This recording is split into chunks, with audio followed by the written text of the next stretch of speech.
The marble corridors of the Palatine Hill whispered her name before anyone had even seen her.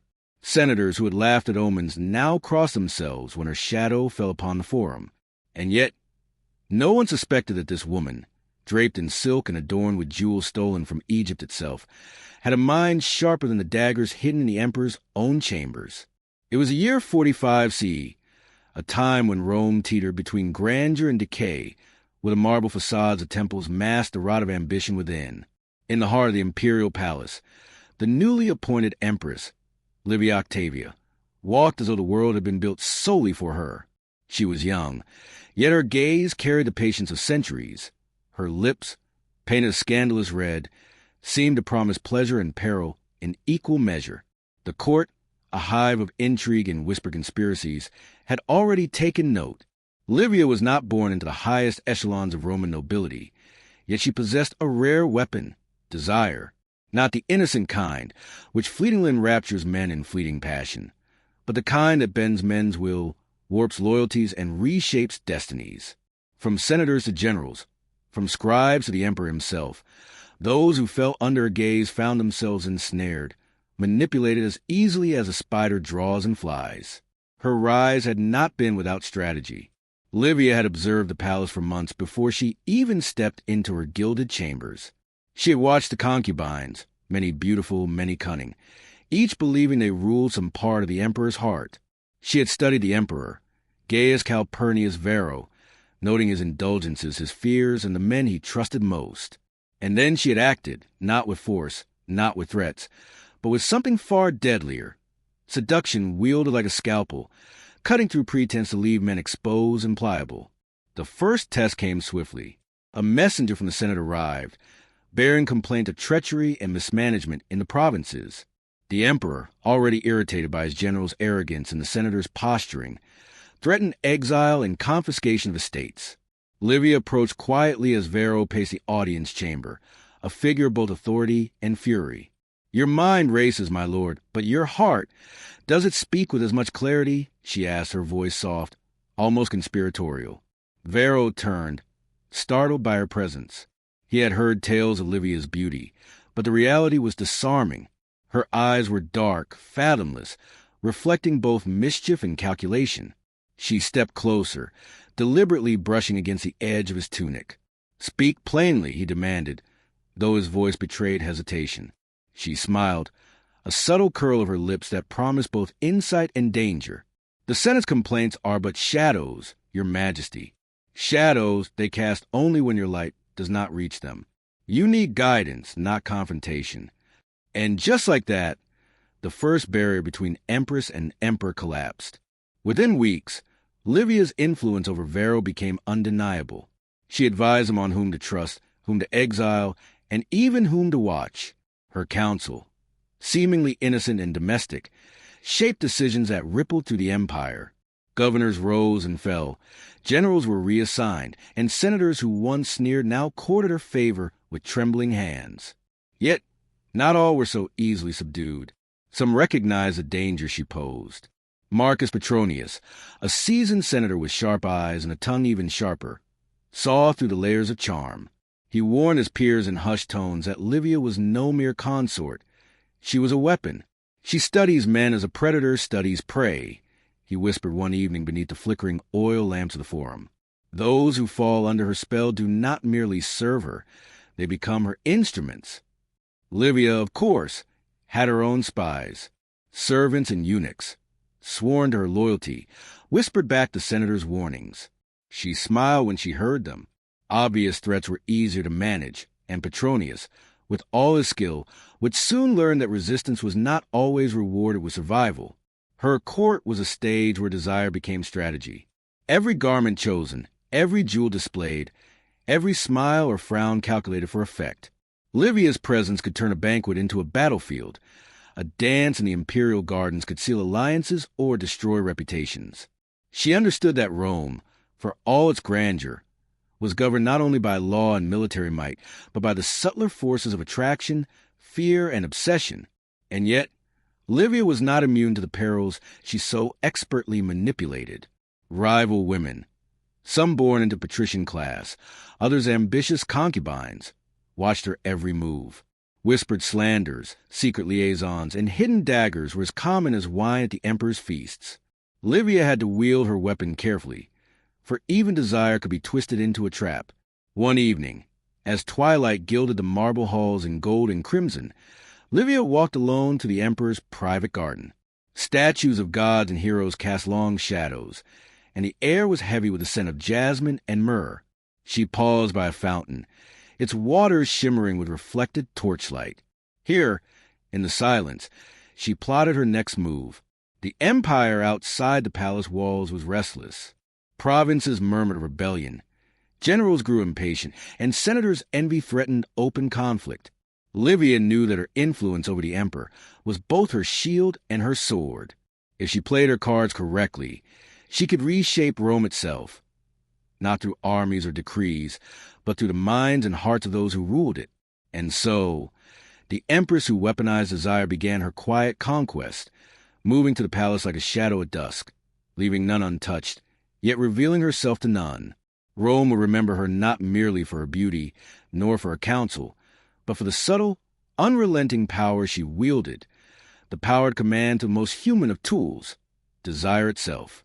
As the night deepened, Livia smiled, knowing that the game had only just begun, and that the greatest players, including the emperor himself, were already under her spell.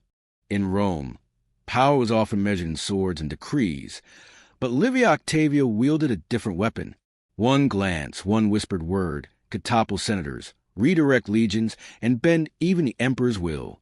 And tonight, in the velvet shadows of the imperial palace, her web began to tighten. The following weeks tested Livia's cunning more than any formal audience with the Senate or emperor could. The palace was a labyrinth of whispers, a place where even the sound of a footstep could betray secrets. Livia moved through it as if born of its shadows, a figure of grace, beauty, and silent menace. Those who underestimated her soon discovered the truth. Desire, when carefully honed, was more dangerous than any blade. Her first challenge came from within the palace itself. Claudia Marcellina, a concubine of long tenure and formidable influence, viewed Livia as an upstart, an ambitious girl seeking to displace her carefully cultivated sway over the emperor. Claudia's beauty was legendary, her cunning sharper than many senators, and she possessed the loyalty of a small army of servants and eunuchs. Yet, Livia understood that confrontation was rarely won with brute force. Instead, she chose subtlety, exploiting Claudia's weaknesses and insecurities.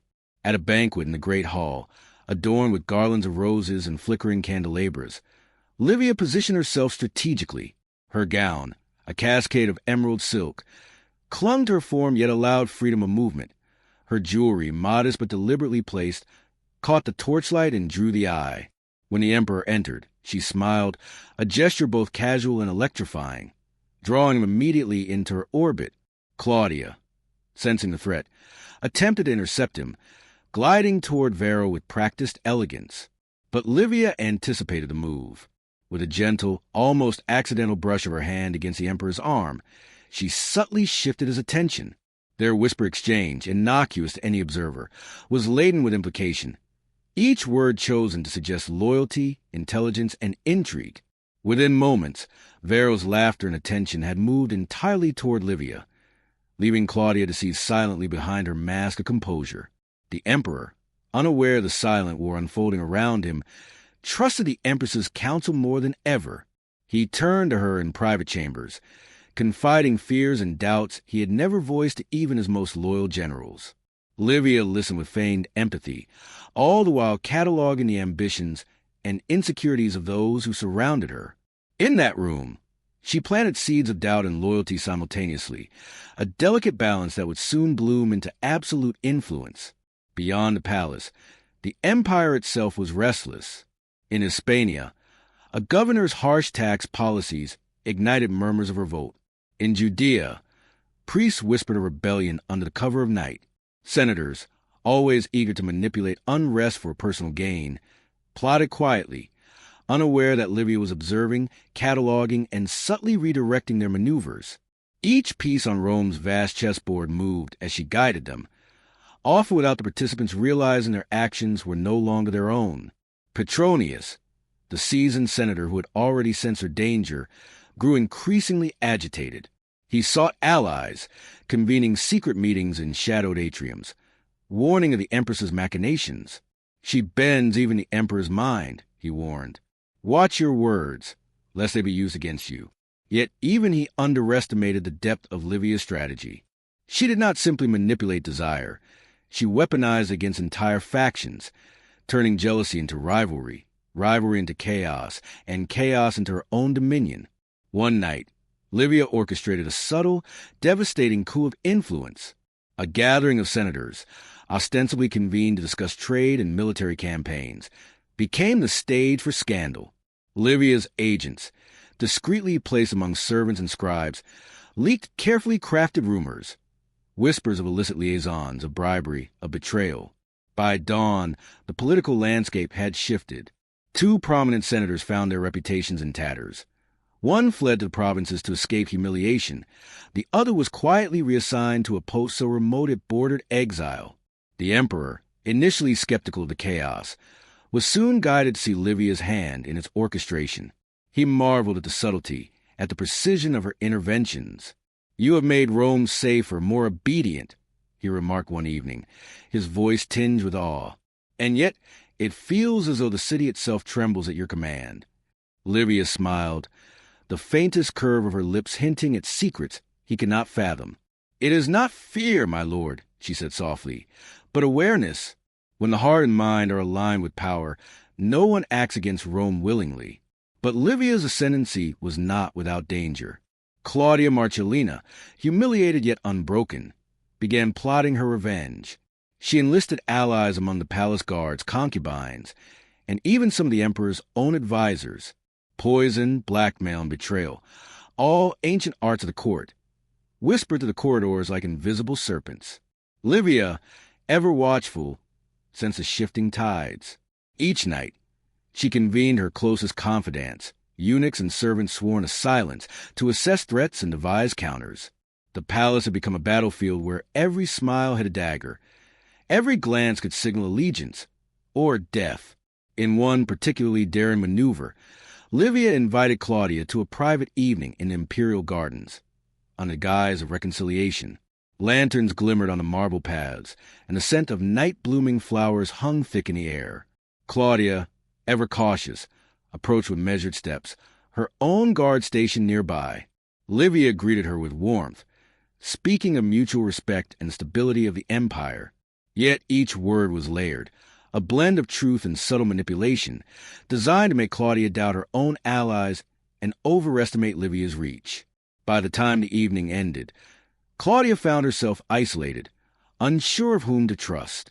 Livia had not only deflected the threat, but had absorbed it into her web. Every faction, every rival, every whisper now orbited the Empress's influence, often unknowingly. Desire, carefully administered, had become her tool, her weapon, her armor, and Rome watched, oblivious, as a woman reshaped the palace from within. Senators plotted, generals schemed, and the emperor himself became both admirer and pawn in her subtle games. Livia Octavia's power grew not through brute force or armies, but through a mastery of the most human of impulses. The city that had once measured might in legions and conquest now trembled at the elegance of a smile, the placement of a hand, the whisper of a voice. By the end of the season, the court had changed. Livia's rivals were wary, her allies indebted, and the emperor enthralled. The Empress, who weaponized desire, had proven herself not merely as a consort, but as a force capable of directing the destiny of Rome itself. And yet, in the quiet moments when the torches dimmed and the palace fell into silence, Livia knew this was only the beginning. The true test lay not in seduction or influence, but in survival. For in Rome, desire could open doors, and it could also seal tombs. Rome had always worshipped power, but now it trembled at allure. When Livia Octavia entered the forum, the streets seemed to bend to her presence. Senators faltered mid-debate, and the whispers of the populace carried tales of a woman who could command hearts and minds with a single glance. Desire, once private, was now an empire-wide instrument. The city itself became an extension of Livia's courtly theater. Markets buzzed with gossip about the Empress, her beauty, and the subtle influence she wielded over the emperor. Artisans carve her likeness into statues and frescoes, careful to depict her favorably or risk subtle disfavor. Street performers whispered tales of her cunning, songs of admiration and caution intertwined. Livia understood that public perception, when steered carefully, was as potent as any edict from the Senate. She orchestrated her first public conquest with the precision of a general. During a grand festival celebrating the founding of Rome, the emperor was scheduled to preside over the games. Livia insisted on accompanying him, positioning herself in the emperor's view at every turn. When gladiators clashed in the arena and chariots thundered around the Circus Maximus, it was not the spectacle of violence that captured the crowd. It was her. Every gesture, every smile directed at the emperor, every subtle tilt of her head seemed to declare dominion not just over him, but over the hearts of Rome itself. The senators, who often wielded public opinion like a weapon, found themselves ensnared instead. Petronius, ever vigilant, realized too late that Livia's presence in the festival had turned the populace into an unwitting army of influence. Every cheer for the emperor was now intertwined with admiration for her. Every murmured dissent was tempered by fear of her subtle, inescapable reach. Meanwhile, Claudia Marcellina, humiliated and frustrated by Livia's rising star, plotted more openly. She enlisted young senators and ambitious courtiers to undermine the Empress, whispering allegations of infidelity, corruption, and manipulation. Rumors began circulating that Livia had enchanted not just the emperor, but other influential men in the court, bending their loyalty with promises of secret favors and intimate access. But Livia, ever vigilant, turned these rumors to her advantage. She subtly encouraged their spread, allowing the whispers to reach exactly the ears she wanted. When the rumors arrived at the Senate, she appeared before the chamber under the guise of innocence and decorum. Her entrance was a study in grace. A simple tunic of deep indigo, her hair arranged in an understated braid, eyes calm and unwavering. Those who intended to shame her found themselves faltering under her composed gaze. Desire, carefully measured, had transformed into intimidation. A pivotal confrontation occurred during a session where the senators debated Rome's military campaigns in Gaul. Marcus Petronius, determined to expose Livia, attempted to sway the chamber against her. His accusations were sharp, his words deliberate, designed to strip the Empress of her carefully cultivated influence. Yet when he turned to her, he saw the calm, almost divine serenity in her expression. A single, slight smile, so subtle it could be mistaken for civility, silenced the chamber. Murmurs arose not of disbelief at her innocence, but of reverence for her command. Petronius's arguments, once potent, crumbled like ash under the gaze of a wind he could not control. The emperor, present in the gallery, watched with a mix of admiration and obsession. Livia's power was no longer private. It was displayed, undeniable, and impossible to resist. He leaned closer to her, whispering words of awe and longing, and she responded with carefully measured warmth, enough to inspire loyalty, yet never so much as to invite familiarity. Every action was a calculated move in a game far larger than any single senator or general could comprehend. Outside the Senate, Rome itself began to mirror the tensions of the palace. Street artists depicted Livia in allegorical scenes. She as Venus, bending mortals to her will. She as Minerva, orchestrating the empire with cunning intellect. Patrons commissioned poetry extolling her virtues, careful not to cross the line of propriety, yet eager to honor her subtle dominion. Even merchants, whose livelihoods depended on the favor of influential citizens, spoke in hushed tones of her reach. Desire had become law, fear its shadow. Within the palace, Livia's private influence grew sharper, more strategic. She began to cultivate her own circle of confidants. Young senators, ambitious generals, and trusted servants, each carefully selected for loyalty, discretion, and usefulness. These allies acted as extensions of her will, carrying whispers, guiding decisions, and enforcing her subtle edicts. She understood that real power was never solitary. It flowed through networks, invisible yet unbreakable. Claudia Marcellina, increasingly desperate, resorted to dangerous games. She attempted to seduce one of the emperor's closest generals, hoping to create scandal that would discredit Livia. Yet even here, Livia anticipated maneuver. By carefully planting seeds of doubt and using her loyal spies to leak information, she turned Claudia's plot back upon her. The general, fearing Livia's displeasure, withdrew, and Claudia's reputation took yet another blow. Each failed attempt against her strengthened Livia's aura. Enemies faltered not just from fear, but from the realization that their schemes were anticipated before even conceived. Amid the power struggles, Livia never lost sight of the ultimate prize, absolute control over the Emperor's attention and loyalty. She cultivated moments of intimacy and vulnerability, creating a bond that went beyond attraction.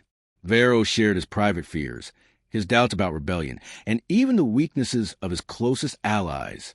Every confession, carefully elicited, became a thread in the intricate tapestry of influence she wove. Desire had become espionage, affection a tool, intimacy a weapon. And yet, even as her power expanded, Livia knew the stakes had grown higher. Rome itself was a city of whispers and daggers, of alliances that shifted like shadows and loyalties bought and sold like coins. One misstep could undo all her efforts. She walked the line between enchantment and danger, fully aware that the palace was a stage for both devotion and assassination. The climax of this season came at a banquet held in honor of the Emperor's victories in Germania. Livia orchestrated the event with meticulous attention.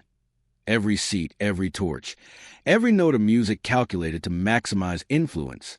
Senators, generals, and envoys arrived eager to curry favor, unaware that the real power rested not in the emperor, but in the empress's careful manipulation of desire. As the evening unfolded, rumors of her control reached fever pitch. Allies were rewarded, rivals embarrassed, and the empire witnessed a demonstration of soft power so complete that it left even the most seasoned statesmen in awe. By the end of the night, Livia had achieved something unprecedented. The Senate, the military, and the populace were all subtly bending toward her will, guided by an invisible current of attraction and fear. Desire, once private, had become the engine of empire, and in the quiet aftermath, when the torches had burned low and the palace fell into shadow, Livia allowed herself a rare smile. She knew that she had transformed Rome not through armies, not through law, but through the irresistible force of calculated allure, and the knowledge that every man who served was now, willingly or not, a pawn in her grand design. In Rome, whispers could kill as surely as swords.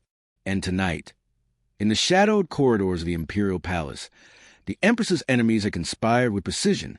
Yet Livia Octavia moved through the danger as a predator through the dark, smiling all the while, for she knew the deadliest game of all was not survival. It was mastery. The city's pulse had shifted. Senators now measured their words more carefully. Generals second-guessed their commands, and even the emperor hesitated before speaking. Livia's influence had become undeniable, and with it came envy, resentment, and inevitable desire for vengeance. Claudia Marcellina, humiliated repeatedly, had assembled a coalition of disgruntled courtiers, minor senators, and palace officials. Together, they planned to remove the empress from power, not through debate, but through blood. It began with a carefully crafted scandal. At a feast honoring the conquest of Dacia, a servant loyal to Claudia slipped into the palace kitchens and poisoned a tray of delicacies intended for Livia's chambers. The poison was subtle, designed to weaken her slowly, leaving no immediate trace. Yet Livia, who had trained herself to read the signs of danger as acutely as others read the stars, recognized the threat immediately. She feigned illness, isolated herself in her chambers, while her spies investigated quietly. Within hours, the would-be assassin was apprehended, and Claudia's network of conspirators began to unravel. The public, however, remained oblivious to the danger. Livia understood that appearance was as powerful as reality. When she finally appeared at the forum to address the populace, she was radiant, unaffected, her presence commanding both awe and fear. The citizens, who had heard whispers of scandal, saw only a composed and majestic empress, desire and respect intertwined, reinforcing her image as a figure untouchable and sublime. Within the palace, Livia's countermeasures were equally subtle. She summoned Claudia to a private audience under the guise of reconciliation, as she had done before. The two women met in the garden, bathed in torchlight and the fragrance of night-blooming jasmine. Claudia, confident and cunning, believed she could manipulate the situation to her favor. Yet Livia's gaze, calm and penetrating, unsettled her immediately. "You've grown bold, Claudia," Livia said softly, stepping closer, her voice almost a whisper. "Do you not fear the consequences of ambition unchecked?" Claudia, her pride flaring, attempted to retort, but Livia's eyes held a weight that silenced her. Every word was a trap, every gesture calculated to sow doubt and insecurity. By the time Claudia left the garden, she was no longer certain whom to trust, nor whether her allies remained loyal. Livia had neutralized her rival not by force, but through psychological mastery, a demonstration of desire and intellect fused into a weapon.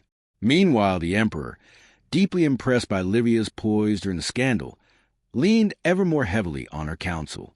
Military campaigns were redirected based on her suggestions, provincial governors promoted or recalled at her discretion, and even senators she had yet to encounter found themselves aligning with her policies.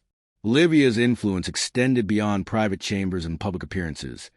It had become systemic, embedded in the very machinery of Rome's governance. Yet danger continued to lurk. Marcus Petronius, still suspicious of her power, attempted another scheme, this time involving a rival general known for his loyalty to the Old Guard.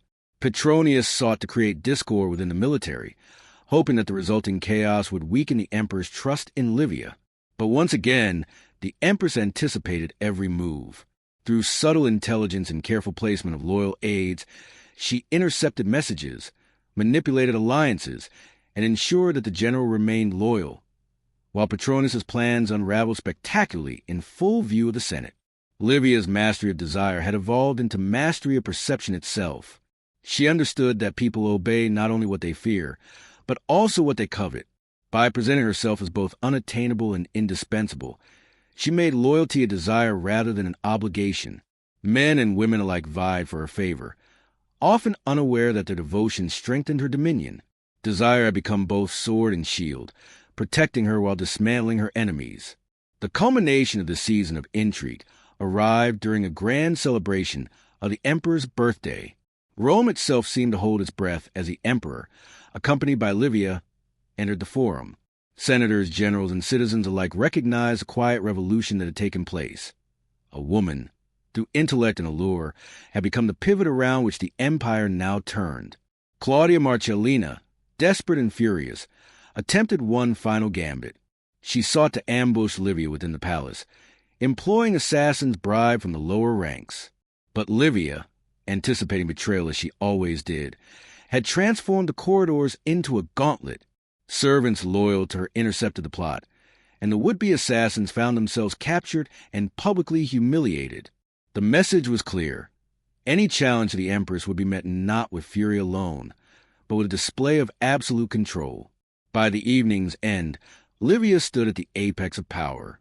Desire, carefully wielded, had reshaped the imperial palace, the Senate, and the streets of Rome itself. She had neutralized rivals, subdued conspiracies, and captivated the emperor. Yet she understood the precariousness of her position. In Rome, power was never permanent, and desire, though potent, could turn into envy and betrayal in a heartbeat. As she walked through the palace gardens at night, torches casting long shadows on marble paths, Livia reflected on the delicate balance she maintained. Every alliance, every whispered word, every subtle gesture of attraction or restraint was part of a larger strategy, one that required constant vigilance. Rome itself was a chessboard, and she, the unseen hand guiding every piece. Her smile was quiet, almost private, yet it carried the weight of triumph. She had survived assassination attempts, public scandal, and the envy of the most powerful figures in the empire. She had weaponized desire not merely to seduce, but to command, to protect, and to conquer. And though the night was still and the city slept under the watchful gaze of the gods, Livia knew that her greatest challenges were yet to come.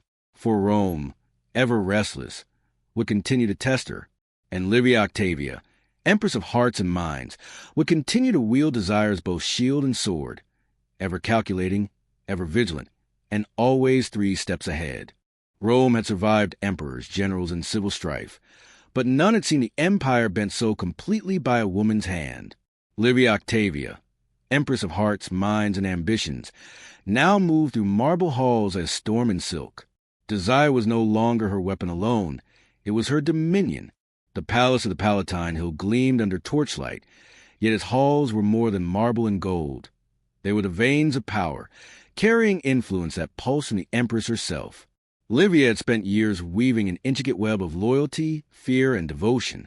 Senators bowed, generals obeyed, and the emperor, utterly enthralled, sought her counsel for every decree, every campaign, every intrigue. Claudia Marcellina, defeated but not destroyed, made one last attempt to challenge Livia. She approached Vero with accusations of manipulation and corruption, claiming that the Empress had overstepped her role, bending the emperor to personal whims. Yet Vero, long under Livia's subtle guidance, had already learned the dangers of underestimating her. He listened carefully, then dismissed Claudia with polite but firm words. Her influence was gone, the public humiliation was complete, and her former allies quietly abandoned her. Livia's mastery had evolved beyond personal manipulation. She had transformed Rome itself into a court of desire and obedience, where loyalty was performance and scandal a tool. Every faction of power, senators, generals, priests, and merchants, now orbited her influence. Whispered rumors served her purpose. Alliances shifted at her discretion, and the populace revered and feared her in equal measure. The Empress's genius lay not merely in seduction, but in anticipation. She had trained herself to read subtle cues, to understand human ambition, and to predict movements before they were made. A glance, a gesture, a carefully placed word could topple rivals or secure loyalty. Desire, once personal, had become a systemic force, a subtle engine driving the machinery of empire. One evening, as a celebration marked Rome's victories in Germania and Hispania, Livia stood beside the emperor on a raised dais. Senators, generals, and ambassadors filled the forum, all witnesses to her unassailable presence. When she spoke, her voice carried calm authority and irresistible charm, weaving praise for the empire with subtle guidance that shaped decisions in real time. Every movement, every glance was deliberate. Every gesture reinforced her power. The event also marked the public neutralization of the last threats to her influence.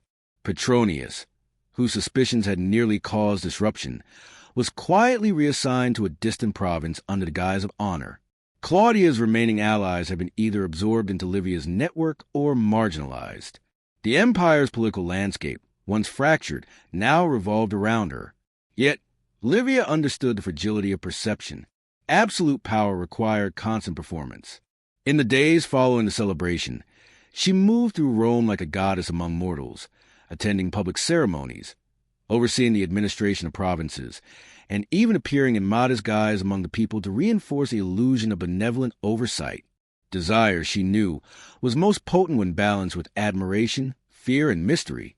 The Emperor Vero increasingly relied on her guidance, treating her not merely as consort but as co-ruler in all but name.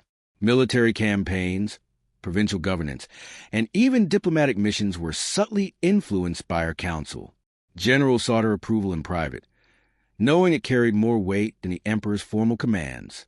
Senators approached her with deference and caution, aware that favor or disfavor could determine careers, fortunes, or even lives.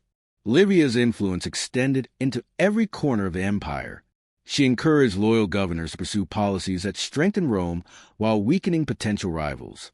She planted cultural initiatives that reinforced her image of wisdom and virtue. Poets, artists, and philosophers wrote and painted her as both protector and enforcer of Rome's destiny. Desire, carefully cultivated, had become the scaffolding upon which she built her empire of influence. But power, even when absolute, demanded vigilance.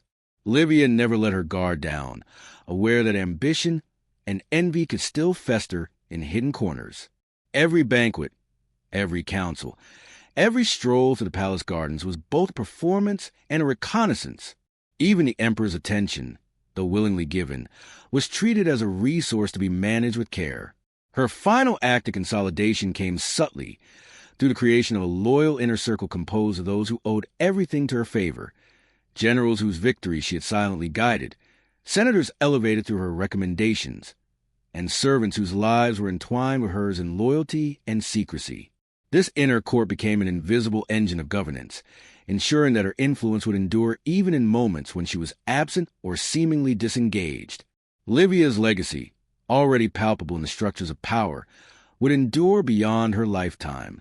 Rome's leaders had learned that true control did not come from armies alone, nor from decrees alone. It came from understanding the human heart, harnessing desire as both weapon and shield, and anticipating the ambitions of others before they had formed. In this, Livia Octavia had no equal. As the torches burned low one night, she walked the gardens alone, reflecting on the empire she had subtly shaped. The marble statues, the carefully tended flowers, even the shadows seemed to bend toward her will. Desire had served her, protected her, and elevated her above every challenge. She smiled softly, knowing that the game she had begun years ago had reached a conclusion few could imagine. She was not merely Empress in name, but in influence, intellect, and indelible power. Rome had been reshaped in the image of her subtle command. Senators, generals, the emperor himself, and even the citizens of the empire, willingly or not, were players in the world she controlled. Desire, once private and fleeting, had become her instrument of governance. Every whispered word, every glance, every carefully orchestrated event reinforced the empire she now guided, unseen but omnipresent.